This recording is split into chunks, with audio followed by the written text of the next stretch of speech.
Welcome to the Rex Andrews Show. Glad to have you with us this morning. For those who are first-time listeners, welcome to the program. Welcome to the conversation. We love to have you with us.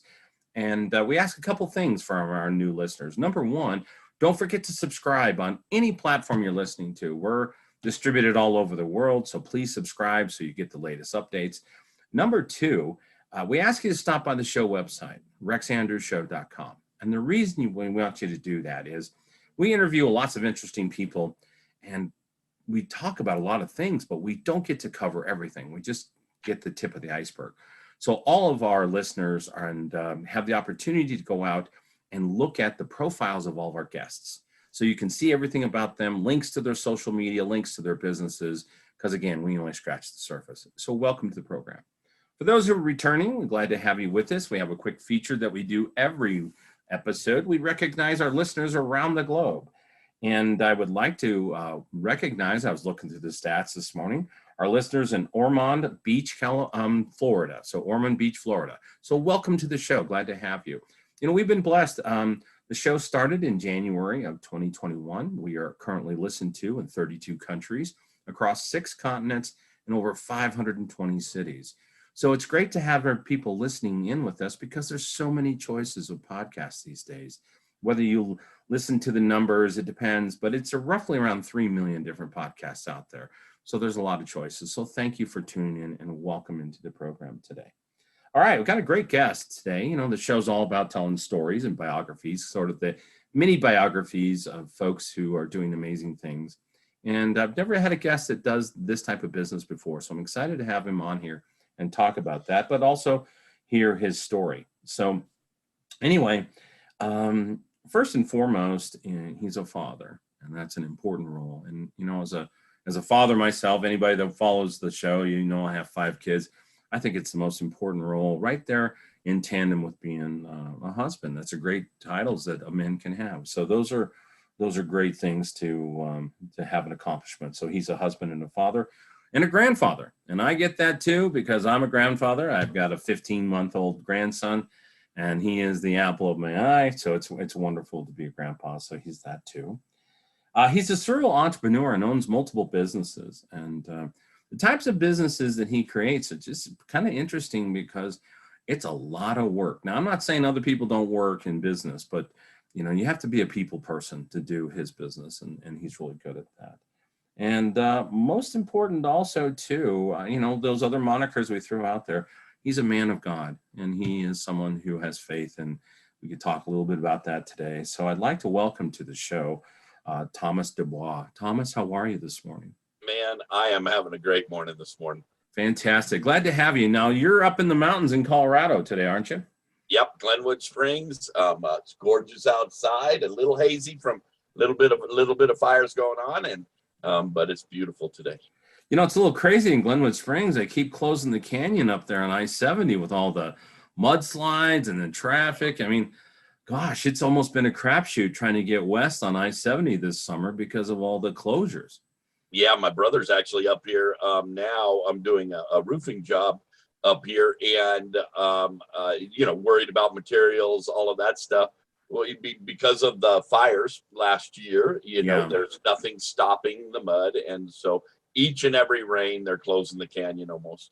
Yeah, it's kind of crazy. It's a little alarming. I would hate to be a truck driver. I think about that all the time. I mean, trying to get across the United States, because there's really only 3 main thoroughfares, 4, Highway 10 down south, 70, and 80 and 90, and that's it. Right. So, man, if you were running truck between across the country on 70, you're in trouble. You're going to have to stay out of the countryside. All right, well, fantastic. Glad to have you with us today. We want to tell your story today because interesting people do interesting things. Success doesn't fall out of the sky. Now, earlier this year, just 3 blocks from where I live, the plane parts fell out of the sky when that United Airlines had its engine blow up. And so that was a little scary, but success doesn't happen that way. It doesn't fall out of the sky. So we want to talk about your journey to get there. And I know you've been through a lot. Yes, sir. You know, some personal challenges and that kinds of stuff. And, you know, the refiner's fire creates great people. And so we hear that. So we're going to go back in time. Now, you don't have to worry about any of these questions. I'll just throw them out there. Just going to kind of follow the journey where you're at. my challenge in life, and I think a lot of the people that I interview, kind of the same thing. I have too many interests for just one lifetime. Okay. But then my biggest problem is around every corner is another discovery. And so let's go discover some stuff today. So Thomas, take us back in time. We're going to understand a lot of the influences and points to get to where you're at. Where were you born? Denver, Colorado. Denver, Colorado. Okay. Yep. All right. So I want to have you tell us a little bit about your family and what you did in your formative years. What kinds of things did you do outside of going to school? I mean, everybody goes to school, but what were your interests? Right. Sports, computers, theater, drama, music, shoplifting. I even had a young man on the show. He's no longer young, but he was a car thief by age 15. So how did you spend your time growing up? What were your interests? That's sports. So family of 5 and raised Catholic and was highly involved in sports. I was a starting quarterback. I was a national, I was an acclaimed wrestler, and so I loved the individuality of wrestling. That was one of my things, and I really prided myself in school when I was really young. I was National Junior Honor Society. I was class president of my 8th grade year. So a lot of good things happened, and my childhood was just wonderful. My dad worked for McDonald's, so so we had this rare treat of having the Hamburglar and Ronald McDonald at all our birthday parties. Oh, wow! Yeah, and so he built the first McDonald's here in Colorado. He also built the first ones in Albuquerque and El Paso, where we lived for 7 years. Wow. As a kid, chasing tumbleweeds and tarantulas and stuff like that. Okay. So did you move a lot? I mean, one of the things, working in a company like that, you have opportunity to move. I had a guest on my show who actually, her name is Ellie Soja. She moved 63 times by the time she was 15. She was the daughter of an international con man, an incredible story.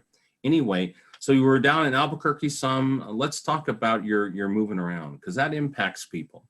You bet. And for us, from age 3 till I think it was 10 or 11, that I lived in El Paso as my dad built up that region of McDonald's. And we're in El Paso, Texas. And so that was, up until the 5th grade type of thing. The 5th grade. Okay. Yep. And then did you pop back to Denver from there? I did. Applewood Golden. My parents just didn't want out of that area. They wanted that area for the kids, for them also. Our Lady of Fatima was keen to them, and we had a big family, the Birchies, that we grew up with. That I believe my parents always wanted to be close to. Two good, same valued families.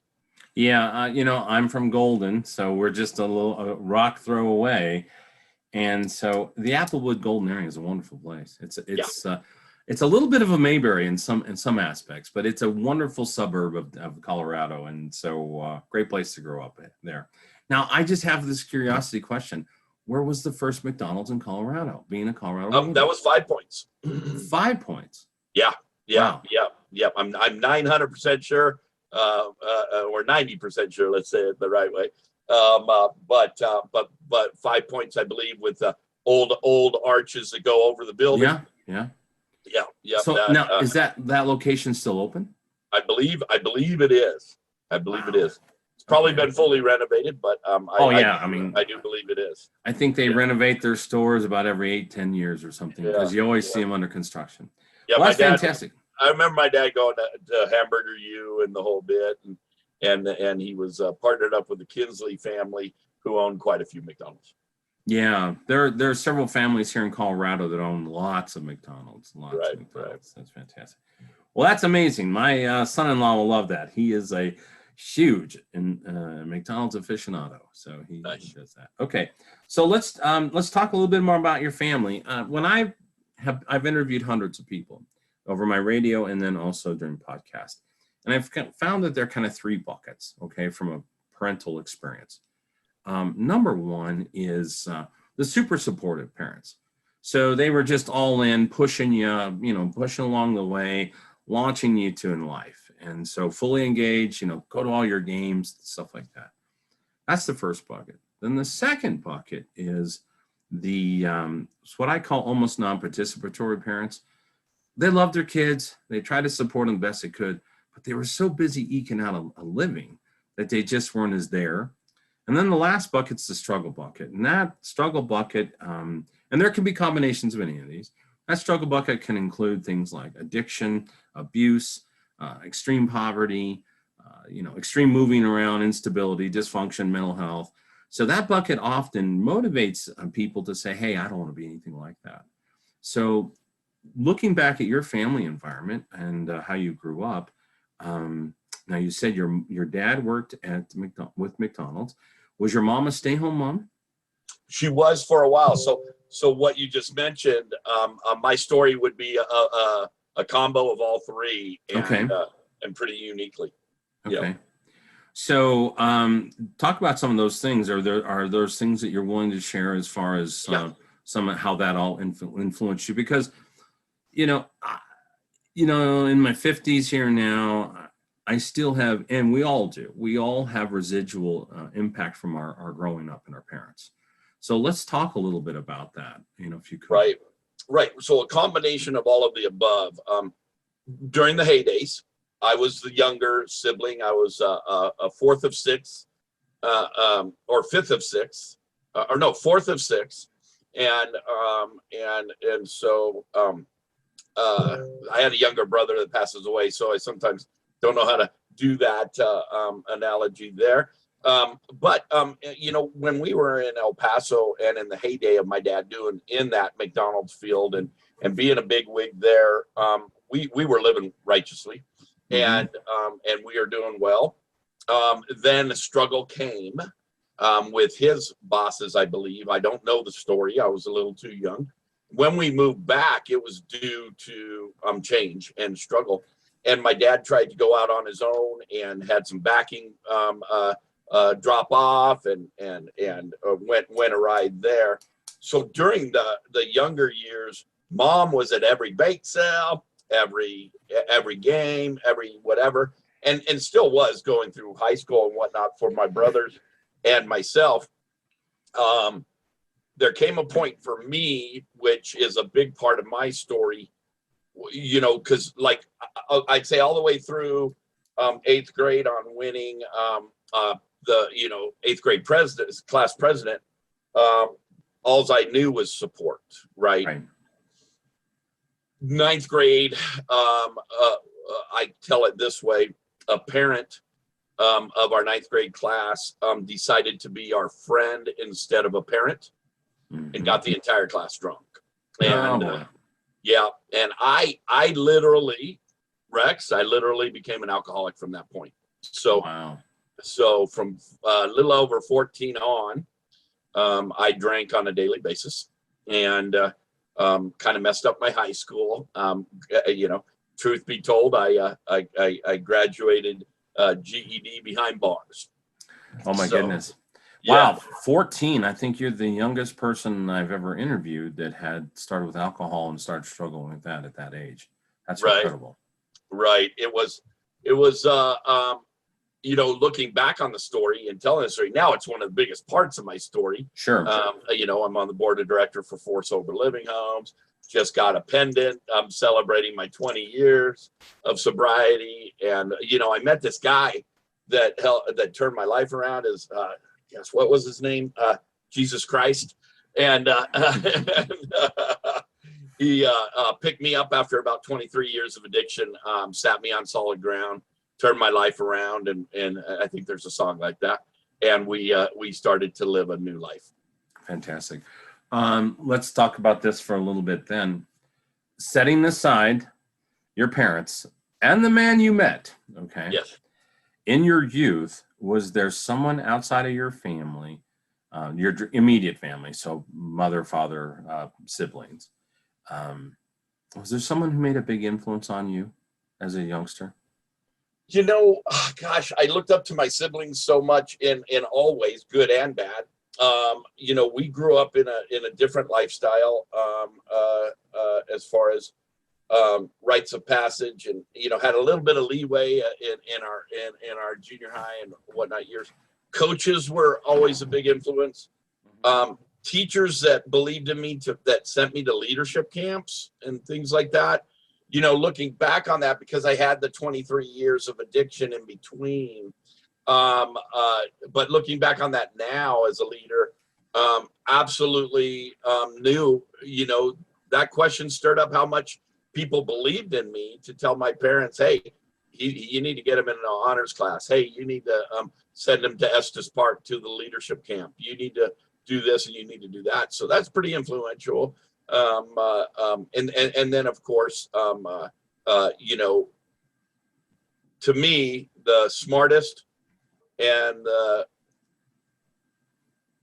bravest people in the world are in the Alcoholics Anonymous program. Yeah. Well, fantastic. So you had some influence there. Now, after you got your GED, did you pick up and continue on with education? Did you go to work? What was the next step? I didn't know who I wanted to be. I had lost it all. I hadn't read a book in 20 years. I remember picking up my first book and being 12 Pillars by Jim Rohn. And it's just a small book, kind of like my book that I just wrote, a small book. And so gosh, I'm sorry, I lost my train of thought there. That's all right. So what was your next hop after high school? Okay. So. Okay. So I hopped around just a little bit trying to figure out who I was. I did go through nursing school. So I went to Pima Medical Center for my CNA, started to go to nursing school. At the time, I was still getting on my feet, trying to figure out my sobriety. Wasn't quite there yet. Yeah. Struggled. I knew I was supposed to be sober 15 years before I got sober, right? Right. The fun wore out soon after, as it became a necessity in my daily walk that I woke up and had to have a drink. So with that being said, going through the school, it was a struggle because I was still fighting my addiction. Yet I started to go to nursing school. My mom then lost her leg to diabetes and kind of became the one in the family that had enough freedom from not raising their families because, right. And I became a little bit of a caregiver there. But that was the only schooling that I proceeded, did not. And at that point, that's when my brother, he offered me to run his advertising newspapers. And that's when I got the entrepreneurial bug. Okay, fantastic. So the next thing I was going to ask you is, when you were talking about being an entrepreneur, is that when you got into what you do today as a professional network marketer, or right? What was that business that you started? So as I just stated, my brother had a need of advertising in the Applewood area, and this low-cost advertising paper was not in that area. So he bought a franchise for it. Okay. And he gave me an opportunity to run that for him. And in the process of running that for him, he was first. So he had one of the owner boss days. He tells the story this way. He had a $10,000 workman's comp audit on the desk for Dubois Tree Service. He had 2 employees that didn't show up that day. And a friend of ours from the program called and said, hey, I got, do you keep your financial options open? I got something for you. Can you look at? And my brother would not have been open normally. And he was open that day. And he looked at network marketing. And he looked at a company called Team National. And he joined. I followed suit. And we ended up taking that all the way to the top, both of us. Wow. Okay. So what did Team National do? Team National is the largest savings membership in the nation. And they shared it by affiliate marketing, network marketing, and it was nothing but savings. So there was no products per se. It was business owners coming together, offering the membership a discount. And if they offered the membership a discount, then people did business with them. And still going strong today. My brother, who's here, is still a part of it. Still part of it. Okay. Yeah, I left about 7 years ago. About 7 years ago. Okay, fantastic. A lot of people don't understand. sometimes people think that the network marketing is an eclectic business model, but there are over 500 network marketing companies started every year. I mean, it's a big industry out there, and people can do some amazing things. So you stayed in that one for 7 years. Did you climb all the way to the top then? And tell us a little bit about that journey. Yeah. So actually with them for 12 and a half years. Wow. Yeah, I've been gone from there for 7 years. And loved that journey. Probably taught me the most was being with that company. When I left there, I left for the cryptocurrency space and a combo of the network marketing and cryptocurrency. When 7 years ago, when cryptocurrency was surely not popular. Right. And, and still to this day, I am involved there. But that journey of personal growth, one thing, about network marketing is it's personal growth with a paycheck. Yeah. So you cannot, I was talking to one of my partners the other day about you're going to hit a plateau over and over again in business. People don't really realize that the only way to get to the next level is to work through it.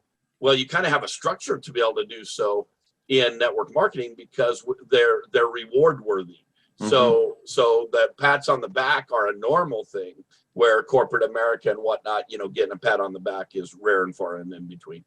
Yeah, there's a lot to be said about the uplifting environment because your people that you're surrounded with are working to do something that's very individualized, but it's still in a team, and it's still everybody has their business, but it's still in uplifting. And that's one of the things I've always appreciated about the entire network marketing space. I dabbled here and there with it, like a lot of people have, but I used to sell computer systems to that industry.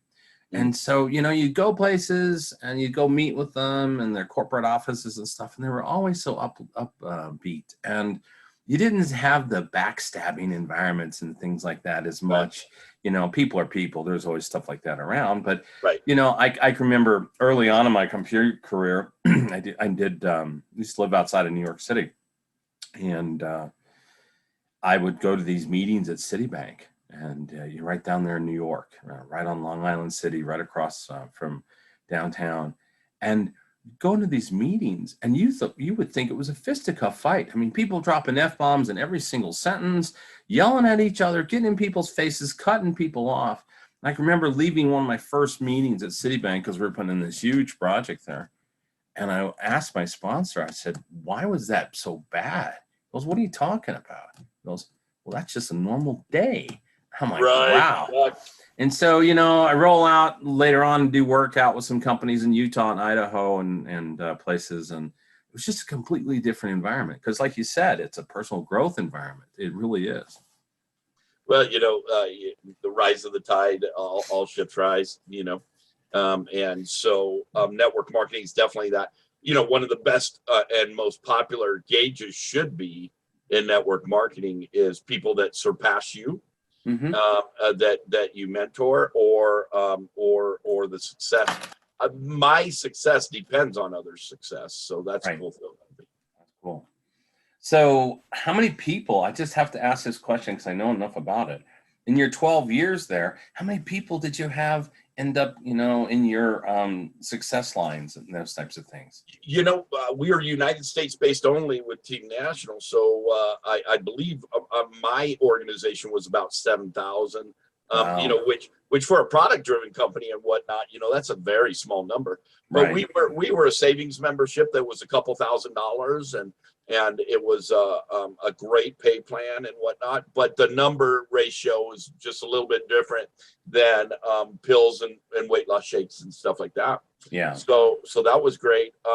And then now in the I've expanded to tens of thousands in the cryptocurrency space. I don't know the company that I'm mainly involved in now is Co-op 50/50. It's donation based and crowdfunding based duplicatable system, and it's not.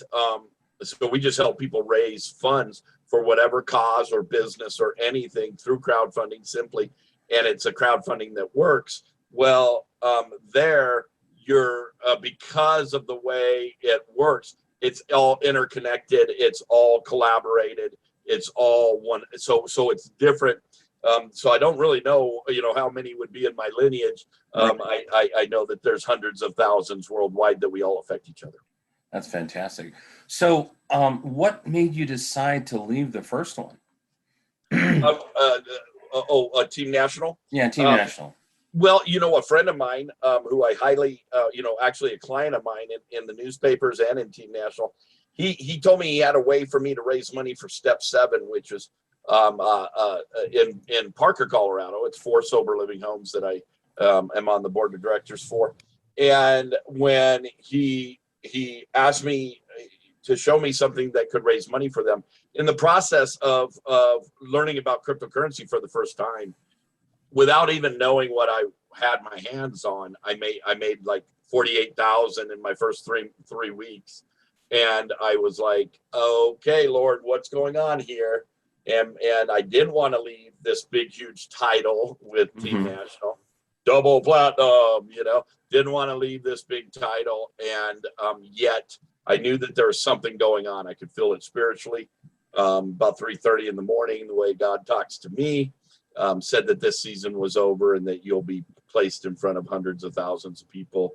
And that's how I switched gears and moved along to staying in the network marketing industry, but in a new space, and started to learn the cryptocurrency space.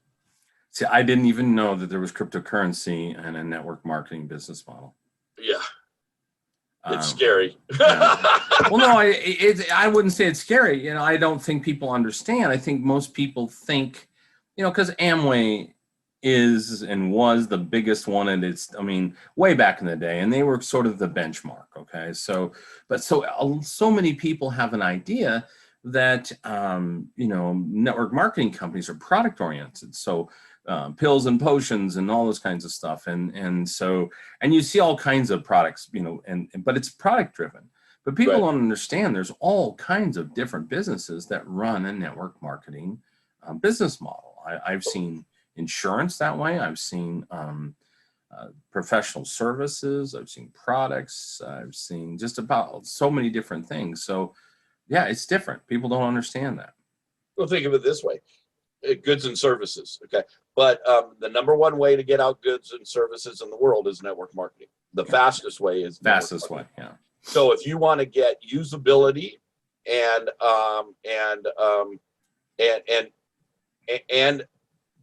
usability and liquidity with a cryptocurrency, definitely the number one way would be through mouth to mouth, word to word. Spreading a message of what that coin is going to be used for, how powerful their blockchain is, ... Same with network, same with Team National was the simple fact that imagine being a business owner, knowing if you joined this group, that all of that group would be looking at your business.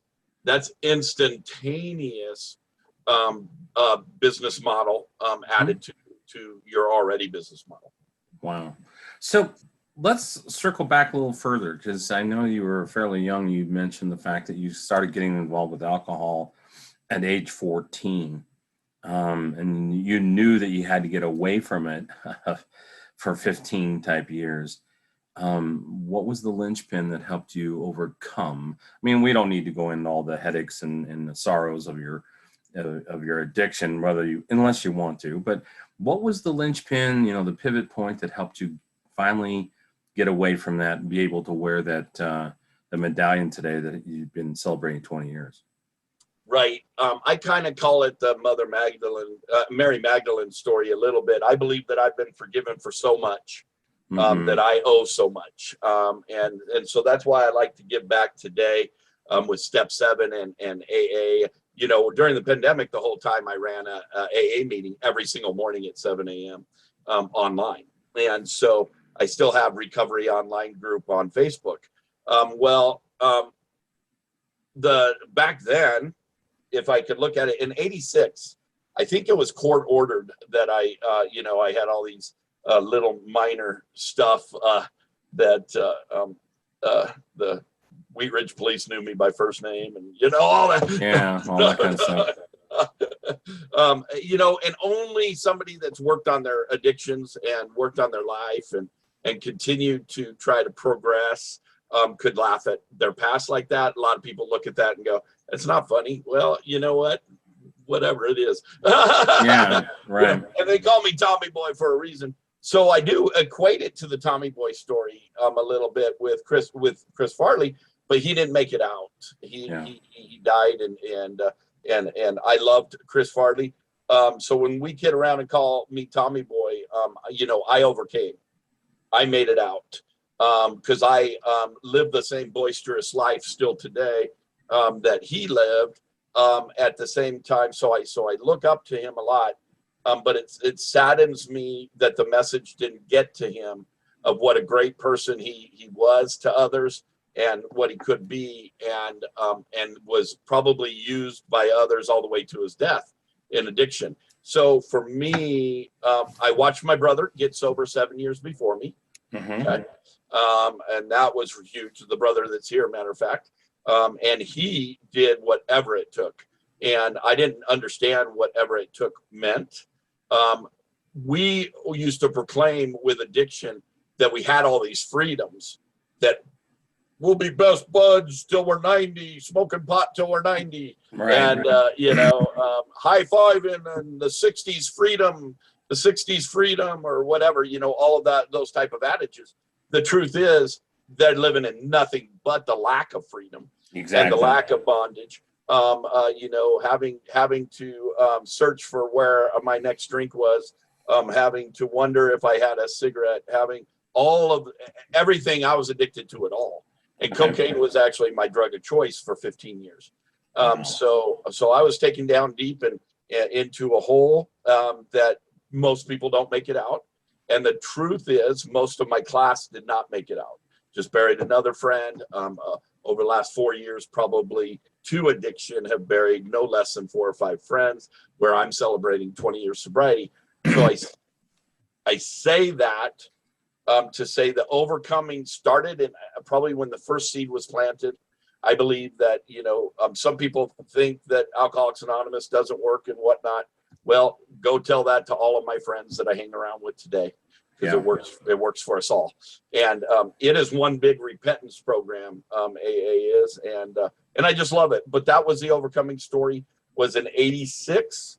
I walked into my first AA room in Wheat Ridge, Colorado, at the Alano Club, and I planted a seed there. When you start to go to AA meetings, it kind of messes up the high. Yeah. So and then watching my brother get sober, there was always a place to land, but I thought me and Jesus were going to do it for a while. I got on fire there, Right. And then I fell into the support. For me, it took a lot of rock bottoms. I don't know if I called myself the retread tire, because I kept going in, kept going out, and it took a lot of years. In 2001, I planted on solid ground, and a guy got 1 year sobriety, and it made me mad. So, when you don't know about emotions and you're not hadn't used emotions for a lot of years, anger's a good one to lean on. And a guy made me mad because he got a year sobriety and I couldn't get a year sobriety. And at that point, I asked him what he did and to help me, and have been sober ever since for 20 years in November. Well, fantastic. What a journey that is, because it's, when you get involved in addiction, you just really struggle sometimes to be able to get rid of the demons from that and the bondage. You will know where this is. One of my closest dear childhood friends is currently permanently at Crown Hill. And he and Crown Hill, for those who don't know, that's a cemetery here in the Denver metropolitan area, one of the largest. He had a terrible addiction that started in high school with alcohol. Growing up there in the shadow of the Coors Brewery, it was pretty available to us just all over the place, like alcohol is everywhere. And just before he passed away, he had his 5th DUI. Mm-hmm. And so just a horrible, tragic. And every once in a while, I'll swing by and visit Richard there. or his spot in the ground, and just think what a wasted life, and what he would be able to say to me today if he could talk, if the dead would talk. And so I'm congratulate you and pat you on the back, because so many people who get involved with those types of addictions don't make it. I mean, you mentioned the Chris Farleys. Well, it's all the way down to the common man. I mean, I have 3 cousins, extended cousins, that didn't make it, and then one of my best friends, Rich. And so congratulations for overcoming, because that's not something everybody gets around. Thank you. We get to watch it every day at Step 7.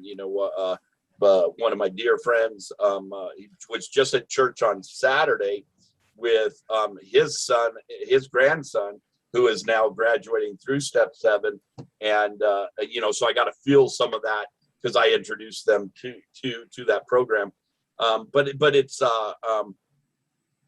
sometimes I wonder if I talk about that story too much. But it's my Christ testimony, it's my life testimony. For business, it's 100% my overcoming testimony. And so for business, I would no way be who I am today. It took every drink to get me to who I am today. Wow. Now, you mentioned your brother. Were you any of your siblings have struggles with the addictions? Yeah, both of my brothers actually, and both have overcome. Wow, that's great. Fantastic. Congratulations. That's beating the odds. It really is. But I think my brother's 25 years, 25 or 27 years. Yeah, that's beating the odds, because crazy. It's crazy. So tell me, what do you really enjoy about the entire network marketing industry? I mean, what gives you the fire to do that? Well, for one, I love to public speak. Mm-hmm. It taught me that. God probably knew I needed some guidelines for personal growth, right? Mm-hmm. Mm-hmm. So what a perfect industry to be forced to. If you're dealing with people every day, if you're not growing, you're not going to be successful. And so I got a long way to go yet, because you fall back into pattern. So I got a long way to go, but I love helping people and watching people successful. But more so today, when it comes to business, is I love it when somebody doesn't have to look at the price of the menu in order to order dinner for their family. Nice.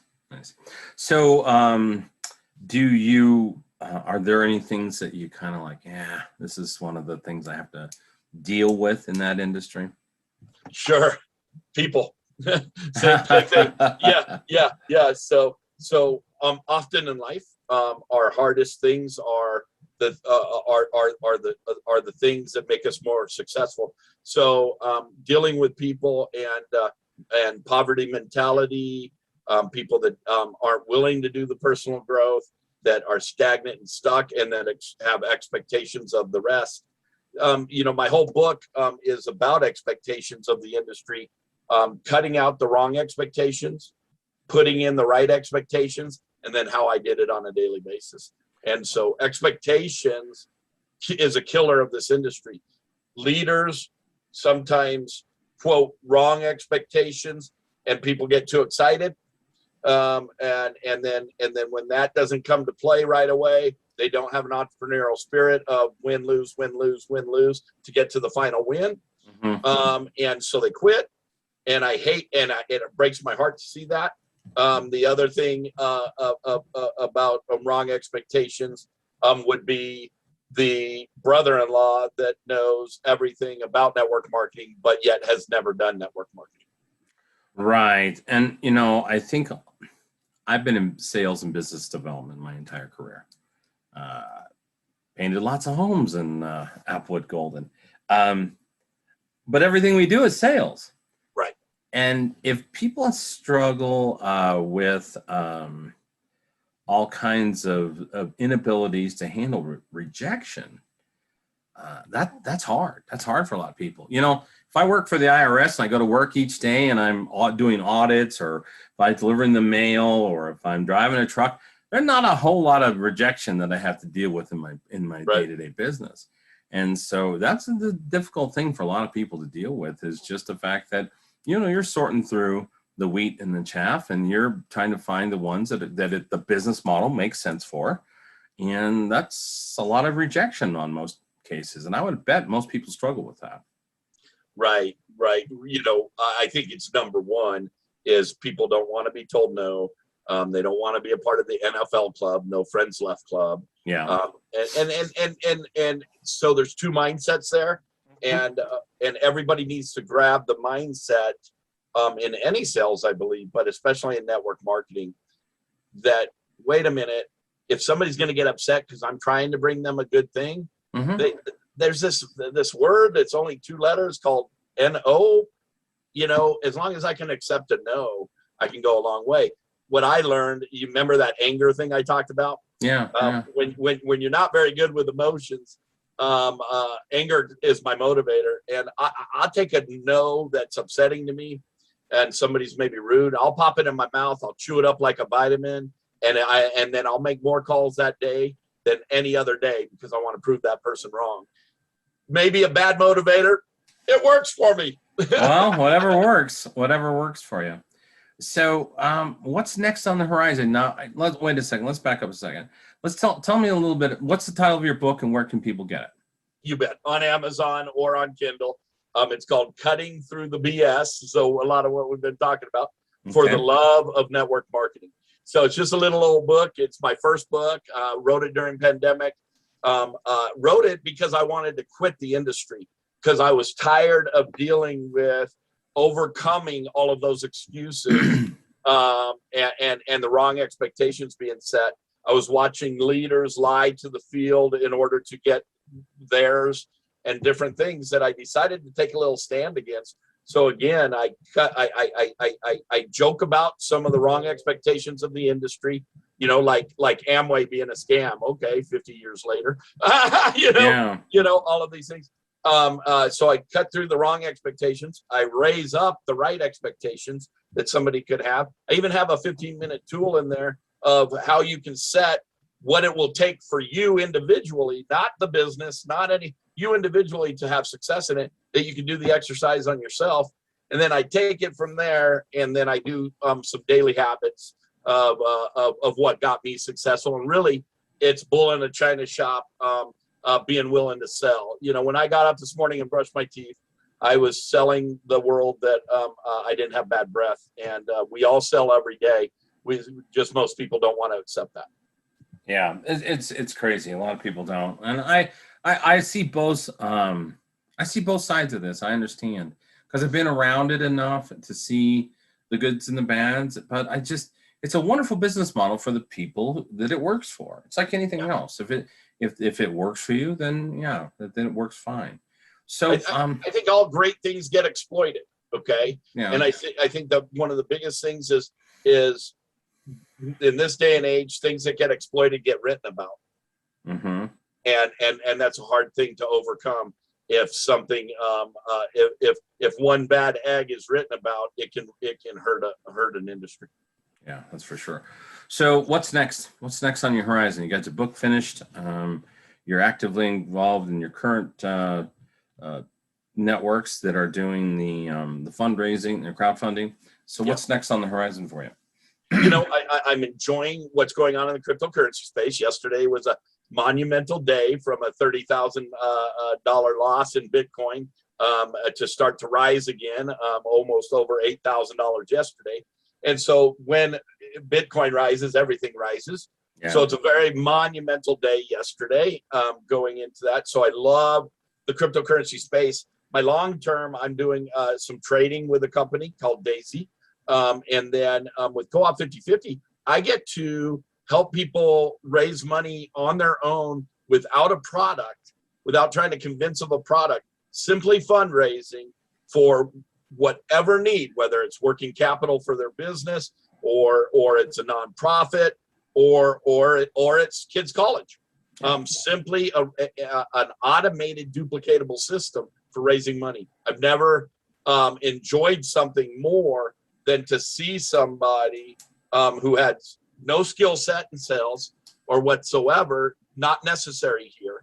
And as a group, as a collaborative group, we can expand ourselves around the world to where we're having a group of people just quick in South Africa that are going through some of the worst times ever in the history of their country. And they're winning with co-op 50-50 financially while going through some of this. And that is, you can't put a price tag on helping somebody else. I call my bad neighborhood. In between these two temples is a bad neighborhood. The only way for me to get out of my neighborhood is to get into somebody else's and help them. Mm-hmm. With co-op 50-50, givers become receivers. And not only do we help other people financially, we help ourselves at the same time. It's amazing. So any more books in you, or was that the one? Okay, tell us what about we that. Talked about today. So I would like to write a book on addiction that will scare people. Okay. Because the truth is, if you really knew my journey of addiction, you might not want to do this interview with me. Yeah. That would be the truth. It's from the depths of hell. And but I want to write it. I believe that people need to know it because they candy coat addiction so much and hide it so much in their families and stuff. If people could read a book about, wait a minute, somehow I have to portray this message to my kids, and maybe that testimony, maybe not telling them the deep dark parts that I want to put in the book, because I do want the deep dark parts, because I believe the truth is not out there of what people really do to get by on a daily basis with addiction. It is not good. It is why there's half the deaths out there. It's why, it's why the crimes are being committed. 99, I believe a high percentage of it is due to addiction, of why people break and murder, why people break and steal, why people, and why our inflation, if somebody wasn't stealing from Walmart every day, they might not have to raise the prices. Exactly. Well, there's some really scary stuff out there now. The fentanyl stuff, that is horrible. And it's I think crystal meth is the most evil drug on the planet. Around crystal meth, if they don't have it bodily, they will do anything else, and they will do fentanyl, they will do heroin, and the two don't mix, and then they die. Yeah, that's exactly right. It's toxic. It's making. I had a friend tell me this before. You have to be careful about not making permanent decisions for temporary situations. Yes. And that's one of those permanent decisions. So fantastic. Right. Well, I got one last question for you this morning. I ask of all my guests. It's kind of a left-handed question out there. In the Western cultures, we have this thing called a bucket list. Okay. So the things we want to do before our time is through. And in the universe, there's always an opposite. There's always an opposite. So there's a list of things we have no interest in doing, or I never want to do again. Okay. Now this list rhymes with bucket and starts with an F, but we're not going to say that here because we have a family show. What might be an item or two that would be on your F-it list? Now, let me give you a couple examples. Okay. Please help. Right here in Westminster, I did a Lakota Sioux Sweat Lodge, and I will never do that again. The concept of excessive heat, excessive humidity, excessive drumming and chanting at the same time, and a slice of nudity, I'm not doing that again. I will never eat any more monkey brains. Did that when I was in college down in South America. I will not eat sardines or caviar. And I won't have a collection of pet snakes. So those would be some things that, you know what? F it, I'm not doing those, right? This is no interest. So what might be an item or two for you, Thomas, on your F it list? Well, definitely would taking a drink. That would never, that led into the slow death of 20-something years. Mm-hmm. It stole from me so much, but God has replaced tenfold like he promises. Right. That's one thing. What comes to my mind is one of the most, my grandkids don't know how miserable this was for us. But I told you a story earlier about celebrating in Orlando, Florida, on my highest achievement network marketing. We also had the family out there to celebrate that with us. In early August, we took the grandchildren to Disney World. It was like 115 soaking wet and standing in line after line after line. I will never do that again. it will, you know, I'll pick my months to take them to an amusement park, and I'll probably hire somebody to stand in line with them. I tell you, I'm right there with you, you know, and Disneyland tops my list before Disney World, because at least Disney World, it's spread out.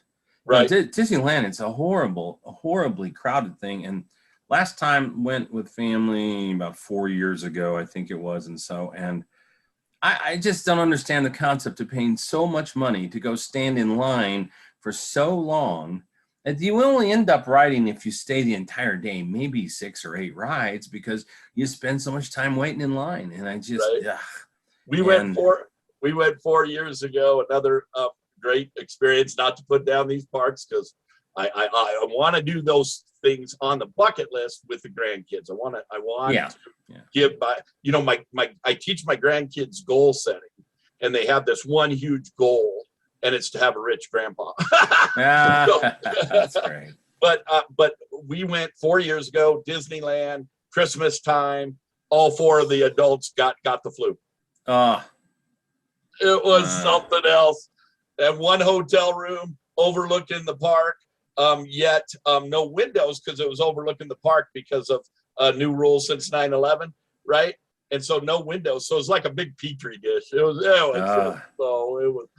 an experience that we laugh about still today. Yeah, that time we went to, that last trip that went through there, they had a power outage that impacted about 1/3 of the park. Oh my. And so the lines were triple long, because everybody that wanted to go to, and it was kind of over in the, oh goodness gracious. Small world area and stuff, where the power was out. And so all those people were pushed into the other parts of the park, and it was miserable. I mean, like you, I don't want to bash, there's a lot of great things Disney does, but I'm with you. I'm not an amusement park guy to ride rides and to stand in line for days. That's just horrible. August in Florida, you're supposed to have an air conditioner pointing right at your head. That's right. Well, thanks for coming on today, sharing your story. What a great thing. The journey you've been on to overcome your addiction, beat odds, and to thrive like you have and flourish. And I think that's a great story. So thank you for coming on. Thank you for sharing your insights, both vulnerable and funny there at the end. And so we appreciate that.